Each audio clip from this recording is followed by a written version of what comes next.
আসসালামু আলাইকুম। অফ থেকে সবাইকে স্বাগতম। সবাইকে ঈদ মোবারক, পবিত্র ঈদুল আজহার শুভেচ্ছা। সাকিব আল হাসান তার আগের ফর্মে ফিরে এসেছেন। আমরা লাস্ট ম্যাচগুলোতে দেখেছি সাকিব আল হাসান ফিরে এসেছেন। ঠিক 2019 বিশ্বকাপে সাকিব আল হাসান যেরকম ব্যাটিং করেছেন, ঠিক সেই রকম ব্যাটিংটাই আমরা এখন পাচ্ছি। আর সেই সুবাদে সাকিব আল হাসানের ব্যাটিং স্কিলটা কিন্তু আস্তে আস্তে বৃদ্ধি পাচ্ছে। এখন আমরা যেটা বলেছি যে সাকিব অফ ফর্মে ছিল অথবা সাকিব কখনো ফর্মে ফিরবে না, এইটা টোটালি আমাদের একটা ভুল থিওরি। আমরা জানি 17 বছর ধরে সাকিব আল হাসান আমাদের দেশের জন্য কি করে গেছেন, বর্তমানে কি করছেন, ভবিষ্যতে সাকিব আল হাসানের মতো আমরা কাউকে পাবো না।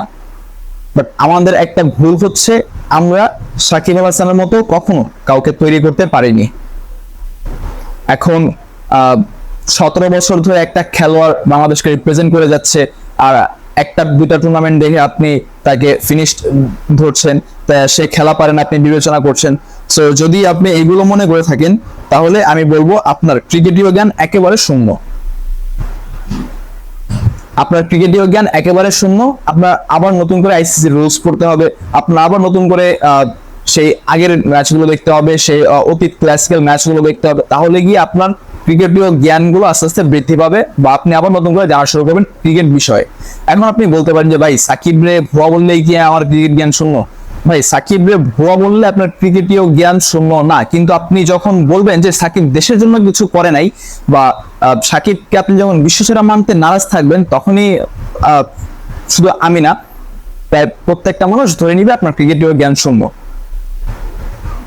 সাকিব আল হাসান যে খেলোয়াড়টা ইয়ান বোথামের পাশে নাম লিখিয়েছেন, ইমরান খানের পাশে নাম লিখিয়েছেন, জ্যাক ক্যালিসদের পাশে নাম লিখিয়েছেন, ইভেন T20 মানে শুধু T20 বিশ্বকাপটা না, তিনি তার জীবনের প্রত্যেকটা T20 বিশ্বকাপে উইকেটের পর উইকেট নিয়ে ব্রেকদেরকে ছাড়িয়ে গিয়েছেন, সবার সেরা উইকেট টেকার। সেখানে আপনি গ্রামের কলিমুদ্দি চাচার ছেলে তরমুজ মিয়া যদি না মানেন যে সাকিব আল হাসান বিশ্বসেরা না, তাদের সাকিবের কিচ্ছু আসবে যাবে না ভাই।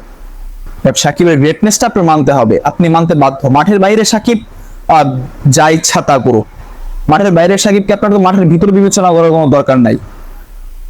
মাঠের বাহিরের জিনিসগুলো মাঠের ভিতর বিবেচনা করে দেখে আজকে আমাদের নাসির হোসেন ফিনিশড। নাসির হোসেন অন্য দেশে যায়, অন্য দেশের হয়ে খেলার জন্য। সাব্বির রহমানের ক্যারিয়ার ফিনিশড। সাব্বির রহমান এখন গ্রামে গঞ্জে খ্যাপ খেলে খেলে বেড়ায়। শুধু মাঠের বাহিরের ইস্যুগুলো আমরা মাঠের ভিতরে নিয়ে আসি এই জন্য। ভাই মাঠের বাইরে একটা মানুষ যা ইচ্ছা তাই করুক। আপনি ধর আপনি কর্মজীবী মানুষ, আপনি আপনার অফিসের বাইরে মানে একেবারে জঘন্য লেভেলের কর্মকাণ্ড করেন, কিন্তু আপনার অফিসে আপনি ভালো। এখন আপনার বস যদি আপনার অফিসের বাইরের জিনিসগুলো নিয়ে আপনার যদি অফিস থেকে বের করে দেয়, তাহলে কি আপনি জিনিসটা মানতে পারবেন?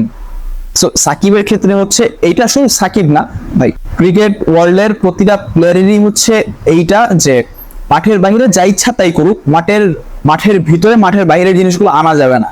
এখন আপনি মাঠের বাইরের জিনিসগুলো যদি মাঠের ভিতরে নিয়ে আসেন, সো আমি বলতে বাধ্য হবো যে আপনার ক্রিকেটের যেই জ্ঞানটা, সেই জ্ঞানটা একেবারে শূন্য বা জিরো লেভেলে। সো গেট দ্য রেসপেক্ট করুন। সাকিব আল হাসান ফিনিশড হয়ে যায়নি, সাকিব আল হাসান কখনো ফিনিশ হয় না। সাকিব আল হাসান হয়তো আর 1 বছর বা T20 বিশ্বকাপটা খেলবেন, এরপর হয়তো আর খেলবে না। সো সাকিবকে ট্রল না করে সাকিবের সাথে থাকুন। সাকিবের মাঠের বাইরে কি হয় না হয় সেগুলো না দেখে ভিতরে সাকিবকে উপভোগ করুন। ধন্যবাদ সবাইকে।